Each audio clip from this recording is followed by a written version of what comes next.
والعصر ان الانسان لفی خسر الا الذین آمنوا وعملوا الصالحات وتواصوا بالحق وتواصوا بالصبر. صدق اللہ العظیم. جس زمانے کی، جس وقت کی اللہ تعالیٰ نے قسم کھائی ہے، یہ وقت انتہائی قدر و قیمت کا حامل ہے. مجھے سورہ الحاقہ کی آیت یاد آ رہی ہے. رب العزت کا فرمان ہے کُلُوا واشربوا ہنیئا بما اسلفتم فی الایام الخالیہ. ان سے کہا جائے گا خوب اچھے طریقے سے لطف اندوز ہو کر کھاؤ اور پیو ان اعمال کے بدلے جو تم نے گزشتہ زندگی کے ایام میں آگے بھیجے تھے.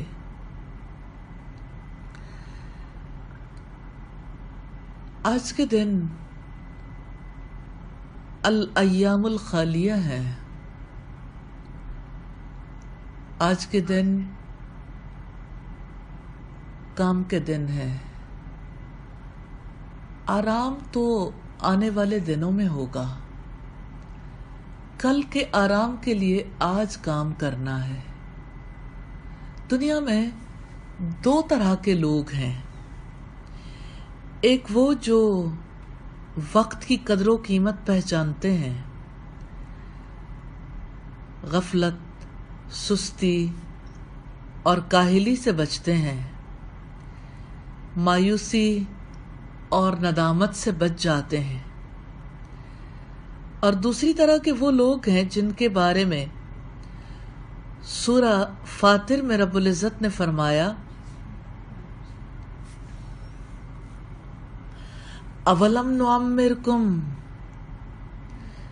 کیا ہم نے تمہیں اتنی عمر نہیں دی تھی کہ جو شخص نصیحت حاصل کرنا چاہتا ہو سوچ سکتا تھا، اور جب کہ تمہارے پاس اللہ تعالی کی طرف سے نذیر بھی آ چکا تھا، کیا تمہارے لیے وہ عمر کافی نہیں تھی؟ اب جب کہ تم نے اس عمر کا فائدہ نہیں اٹھایا تو اب عذاب کا مزہ چکھو. اور رب العزت فرمائیں گے اب ظالموں کے لیے کوئی مددگار نہیں ہوگا. خوش نصیب ہیں وہ لوگ جو آج وقت کی قدر و قیمت پہچان جائیں، آج نیکی اور تقوی کے کاموں میں ایک دوسرے کے لیے مددگار بن جائیں. وقت ضائع کرنے سے تو وہی بچ سکتا ہے جو وقت کی قدر و قیمت پہچانتا ہے. فلاح تک، حقیقی کامیابی تک کا سفر وہی کر سکتا ہے جو وقت کی قدر و قیمت پہچانتا ہے. اللہ تعالیٰ نے کیسے وقت کی قدر و قیمت کا احساس دلایا سورہ الفجر میں. قسم کھائی والفجر ولیال عشر، قسم ہے فجر کے وقت کی جس وقت رات کا اندھیرا چھٹ جاتا ہے، اور 10 مبارک دنوں کی. ہاں، خوش نصیب لوگ ہی ہیں جو وقت میں سے مبارک وقت کی تلاش میں رہتے ہیں اور ان دنوں سے فائدہ اٹھاتے ہیں. اللہ تعالیٰ نے وقت کے اعتبار سے رات اور دن کی بھی قسم کھائی ہے، جیسا کہ فرمایا واللیل اذا یغشا والنہار اذا تجلی، رات کی قسم جب کہ وہ چھا جائے. یعنی رات جب آتی ہے نا ہر چیز کو اپنی تاریکی میں چھپا لیتی ہے، اور دن کی قسم جب کہ وہ چمک اٹھے۔ اور اللہ تعالیٰ نے دن کو کام کرنے کے لیے بنایا ہے۔ اسی طرح سورہ ضحیٰ میں رب العزت نے چاشت کے وقت کی قسم کھائی ہے، وَالضُّحَىٰ وَاللَّيْلِ إِذَا سَجَىٰ، قسم ہے چاشت کے وقت کی۔ کیسا ہوتا ہے یہ وقت؟ جب سورج بلند ہو کر اپنا نور پھیلا دیتا ہے، اور رات کی قسم جب کہ وہ چھا جائے۔ دن اور رات اللہ تعالیٰ کی نشانیاں ہیں۔ دن کام کے لیے، رات آرام کے لیے ہے، لیکن اس آرام میں سے وہ آرام کتنی قدر و قیمت کا حامل ہے جو ان خوش نصیب لوگوں کو ملتا ہے جو نیند توڑ کے اٹھتے ہیں اور اپنے رب کی طرف رجوع کرتے ہیں، توبہ کرتے ہیں، سجدے کرتے ہیں، اور اپنے رب سے اپنے گناہوں کی، غلطیوں کی معافی مانگتے ہیں، رات کے وقت تہجد کی نماز ادا کرتے ہیں۔ حقیقتاً انسان کی روح کے قرار اور آرام کا وہی وقت ہے۔ سچی بات یہ ہے کہ انسان کے بدن کو جیسے آرام چاہیے، ایسے ہی اس کو ذہنی سکون اور روحانی اطمینان بھی چاہیے۔ اللہ تعالیٰ نے وقت کی تقسیم اسی اعتبار سے کی ہے کہ انسان کی پوری باڈی، مائنڈ اینڈ سول پوری طرح سے بیلنس میں چلا جائے۔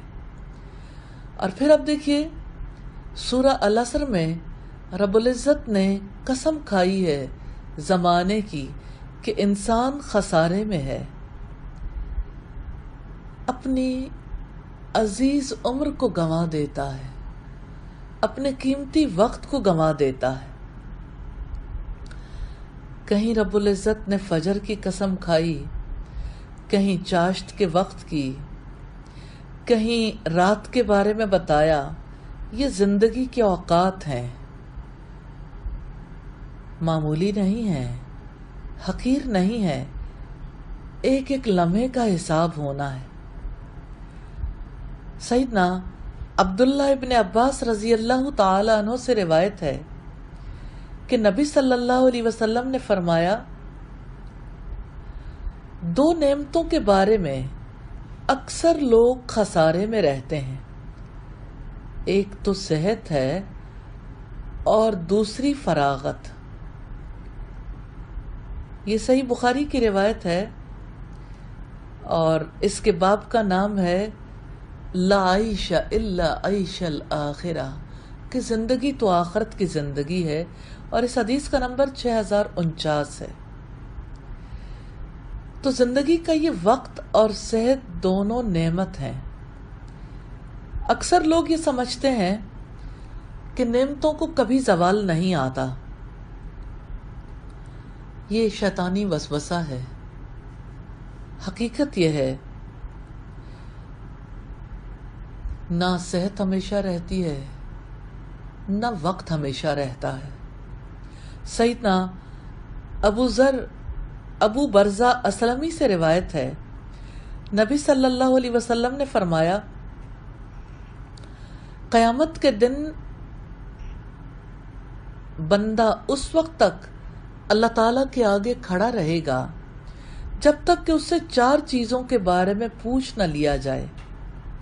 اس نے اپنی زندگی کیسے گزاری، اس نے اپنے علم پر کتنا عمل کیا، اس نے مال کہاں سے کمایا، کیسے خرچ کیا، اس نے اپنا جسم کس کام میں کھپائے رکھا۔